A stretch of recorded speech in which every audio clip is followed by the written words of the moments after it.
देखिए ये आपका एक्सरसाइज 6.4 का क्वेश्चन है, बहुत ही इंपॉर्टेंट क्वेश्चन है और इस क्वेश्चन के लिए आपको ये दो फिगर ड्रॉ करने पड़ेंगे। ठीक है, तो सबसे पहले मैं इसके बारे में बता देता हूं आपको, फिर मैं आपको ये क्वेश्चन पढ़ करके बताऊंगा। पहले इसे समझ लीजिए। ठीक है, देखो क्वेश्चन में क्या कह रहा है कि हमें यहाँ पे ये यूनिफॉर्म मैग्नेटिक फील्ड दे रखी है। इतने रीजन में आपका यूनिफॉर्म मैग्नेटिक फील्ड है वो इस प्लेन के परपेंडिकुलर है, ऐसे इनवर्ड है, अंदर की तरफ ये क्रॉस बना रखा है। हमारे पास यहाँ पे एक रेक्टेंगुलर वायर है। ठीक है, इस तरीके से रेक्टेंगुलर वायर है और उस रेक्टेंगुलर वायर का एक एंड ये है, दूसरा वाला एंड ये है, मतलब यहाँ पे एक कट लगा रखा है हमने। ठीक है, ये क्वेश्चन में हमें गिवन है। अब ये जो रेक्टेंगुलर वायर है ये क्या कर रहा है, इस रीजन से बाहर की तरफ मूव कर रहा है। इस मैग्नेटिक फील्ड के अंदर है वो, लेकिन इस रीजन से बाहर की तरफ निकल रहा है, वो बाहर की तरफ मूव कर रहा है। और ये भी हमें गिवन है कि उसकी जो वेलोसिटी की डायरेक्शन है वो इस लॉन्गर साइड के परपेंडिकुलर है। देखो ये आपका रेक्टेंगुलर वायर है तो ये उसकी शॉर्टर साइड है, ये उसकी लॉन्गर साइड है, तो उसकी जो वेलोसिटी की जो डायरेक्शन है वो इस लॉन्गर साइड के परपेंडिकुलर है। ठीक है, और वो बाहर की तरफ जा रहा है, ऐसे बाहर की तरफ जा रहा है, इसीलिए मैंने वेलोसिटी इस तरफ ले रखी है। वेलोसिटी आपको इधर नहीं लेनी है। अगर देखो लॉन्गर साइड के परपेंडिकुलर तो इधर भी ले सकते हो आप वेलोसिटी, लेकिन क्वेश्चन में हमें ये गिवन है कि वो इस मैग्नेटिक फील्ड के बाहर की तरफ जा रहा है, इसीलिए वेलोसिटी इधर है। ठीक है, ये क्वेश्चन अभी मैं पढ़ करके आपको बता दूंगा। देखो यहां पे इस सेकंड वाले पार्ट में ये कह रखा है कि मैग्नेटिक फील्ड आपकी इनवर्ड है, यहां पे आपका एक रेक्टेंगुलर वायर है, यहां पे भी आपका कट है, इसी तरीके से वही आपका रेक्टेंगुलर वायर है, लेकिन ये इसकी जो वेलोसिटी है इस शॉर्टर साइड के परपेंडिकुलर है, और ये वाला रेक्टेंगुलर वायर भी मैग्नेटिक फील्ड से बाहर की तरफ जा रहा है ऐसे। ठीक है, अब देखो क्वेश्चन पढ़ लेते हैं। देखो क्या कह रहा है, ए rectangular wire loop of side 8 centimetre and 2 centimetre. तो ये इसका लॉन्गर साइड है, ये उसका शॉर्टर साइड है। ठीक है, ये 8 सेंटीमीटर, ये 2 सेंटीमीटर विद स्मॉल कट, यहाँ पे ये स्मॉल कट है आपका। ठीक है, फिर कह रहा है is moving out of a region of uniform magnetic field. वो यूनिफॉर्म मैग्नेटिक फील्ड के रीजन से बाहर की तरफ मूव कर रहा है। मैग्नेटिक फील्ड इतना दे रखा है, इतना टेस्ला, और जो मैग्नेटिक फील्ड है बच्चों वो directed normal to the loop है, इस लूप के नॉर्मल है, मतलब परपेंडिकुलर है। तो मैंने डायरेक्शन इनवर्ड ले रही है, आप आउटवर्ड भी ले सकते हो, बस परपेंडिकुलर होनी चाहिए, नॉर्मल होनी चाहिए। ठीक है, कह रहा है what is the EMF developed across the cut. ये जो कट है ना यहाँ पे, इसके अक्रॉस हमें ईएमएफ बताना है। ठीक है, if the velocity of the loop is 1 centimetre पर सेकेंड, तो ये आपकी वेलोसिटी दे रखी है, यहाँ पे लिख देता हूँ 1 सेंटीमीटर पर सेकेंड। तो इसे अगर मैं मीटर पर सेकेंड में कन्वर्ट करता हूँ तो ये हो जाएगा आपका 1/100 मीटर पर सेकेंड। 1 सेंटीमीटर में 1/100 होता है। ठीक है, मीटर, तो इसे हम लिख सकते हैं 10⁻⁻² मीटर पर सेकेंड। ये आपका वेलोसिटी दे रखा है। ठीक है, what is the EMF developed across the cut if the velocity is इतना in a direction normal to the longer side and normal to the shorter side. अब देखो उसमें वेलोसिटी की डायरेक्शन क्या दे रखी है कि वेलोसिटी की जो डायरेक्शन है in a direction normal to the longer side. तो यहां पे जो इसका लॉन्गर साइड है वेलोसिटी इस लॉन्गर साइड के परपेंडिकुलर है, मतलब नॉर्मल है।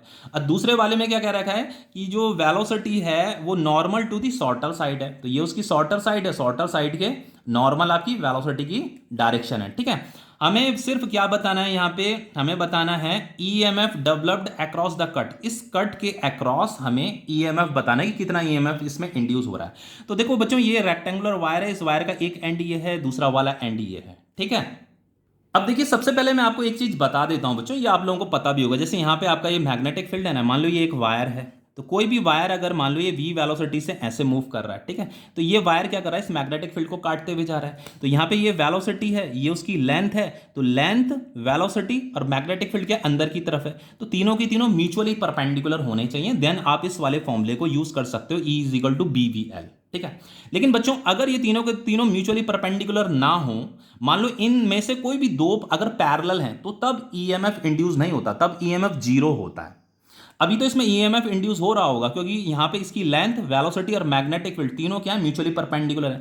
लेकिन मान लो इसकी लेंथ ये है और ये ऐसे मूव कर रहा है, इसकी वेलोसिटी की डायरेक्शन ऐसे, ये वायर ऐसे मूव कर रहा है मान लो, तो यहां पे इसकी लेंथ और वेलोसिटी क्या हो गए, पैरेलल हो गए ना, तो अब इसमें ईएमएफ इंड्यूस नहीं होगा। तो हमेशा नॉलेज में रखना, कोई भी वायर अगर मैग्नेटिक फील्ड में मूव कर रहा है और उसका लेंथ और वेलोसिटी पैरेलल है, तो उस वायर में कोई भी ईएमएफ इंड्यूस नहीं होता। ठीक है, और अगर ईएमएफ इंड्यूस हो रहा है तो उसके लिए हम ये वाला फॉर्मूला यूज करेंगे, और ये तीनों म्यूचुअली परपेंडिकुलर होने चाहिए। अब देखिए इस क्वेश्चन को देखिए, देखो इस क्वेश्चन में क्या है, ये बाहर की तरफ मूव कर रहा है, तो ये वाला जो रीजन है बच्चों, ये जो ये वाला वायर है और ये वाला जो वायर है ना, जैसे ये इधर मूव करेगा तो ये वाला वायर तो मैग्नेटिक फील्ड के बाहर निकल जाएगा, ये वाला वायर भी मैग्नेटिक फील्ड के बाहर निकल जाएगा, तो इस वाली वायर में तो कोई भी ईएमएफ इंड्यूस नहीं होगा क्योंकि वो मैग्नेटिक फील्ड के बाहर आ चुका है, उसी समय बाहर आ जाएगा। ठीक है, अब इस वाली वायर की बात करते हैं, इस वाली वायर की, तो इस वाली वायर का जो लेंथ है वो इस वेलोसिटी के पैरेलल है, और इस वाली वायर का जो लेंथ है वो भी वेलोसिटी के पैरेलल है। तो इसमें भी कोई ईएमएफ इंड्यूस नहीं हो रहा, इसमें भी कोई ईएमएफ इंड्यूस नहीं हो रहा।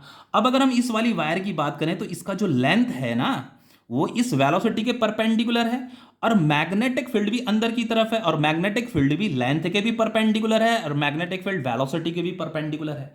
तो इसमें जो इस वायर में जो ईएमएफ इंड्यूस हो रहा है सिर्फ इतनी इस वाली वायर में ईएमएफ इंड्यूस हो रहा है, बस बाकी नहीं हो रहा ईएमएफ इंड्यूस। ठीक है, तो हम ईएमएफ इंड्यूस्ड ईएमएफ के लिए क्या करेंगे, सिर्फ इस वाली वायर का ही ईएमएफ निकालेंगे।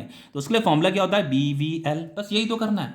तो E इज इक्वल टू क्या होगा, मैग्नेटिक फील्ड कितना दे रखा, 0.3 टेस्ला, वेलोसिटी आपकी 10⁻⁻² मीटर पर सेकंड, इनटू इसका लेंथ कितना दे रखा था बच्चों, लेंथ दे रखा था 8 सेंटीमीटर। तो 8 सेंटीमीटर को लिख सकते हैं हम 8 × 10⁻⁻² मीटर। ठीक है ना, तो ये हो जाएगा आपका 8 3 जा 24, 2.4 × 10⁻² × 10⁻² कितना हो जाएगा, 10⁻⁻4 वोल्ट।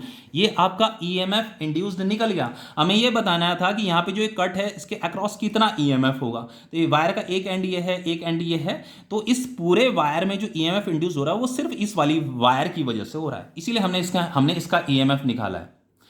अभी देखो इसका भी निकालेंगे, बहुत सिंपल है। देखो एक और चीज पूछी यहाँ पे, for how long does the induced voltage last in each case, last in each case. वो हमें ये बताना है कि इसमें जो इंड्यूस्ड वोल्टेज है, मतलब जो इंड्यूस्ड ईएमएफ है वो कितनी देर तक रहेगा। तो देखो बच्चों, जो इंड्यूस्ड ईएमएफ है वो इस वाली वायर में है, तो ये वायर यहाँ से मूव कर रही है, मूव कर रही है, मूव कर रही है। तो जैसे ही, मतलब हमें ये पता करना है कि ये वायर यहाँ से लेकर के यहाँ तक पहुँचने में कितना टाइम लगा रही है। तो जैसे ही ये वायर यहाँ पहुँच जाएगी, मतलब मैग्नेटिक फील्ड से जस्ट बाहर निकलने लग जाएगी, तो उस समय इसका भी ईएमएफ कितना हो जाएगा, 0 हो जाएगा। तो वो हमसे यही पूछ रहा है कि कितनी देर तक इंड्यूस्ड वोल्टेज रहेगा। तो सिर्फ और सिर्फ हमें क्या करना है, हमें ये पता करना है कि ये वायर यहाँ से लेकर के यहाँ तक पहुँचने में कितना टाइम ले रही है। ठीक है, तो टाइम इज इक्वल टू क्या हो जाता है आपका, distance moved divided by velocity, यही तो होता है ना। तो डिस्टेंस कितना मूव किया भाई, इस वाली वायर ने यहां पहुंचने में कितना डिस्टेंस मूव किया, जो इसका लेंथ होगा इतना ही तो डिस्टेंस मूव करेगी यहां से लेकर के यहां तक। ये कितना था, 2 सेंटीमीटर।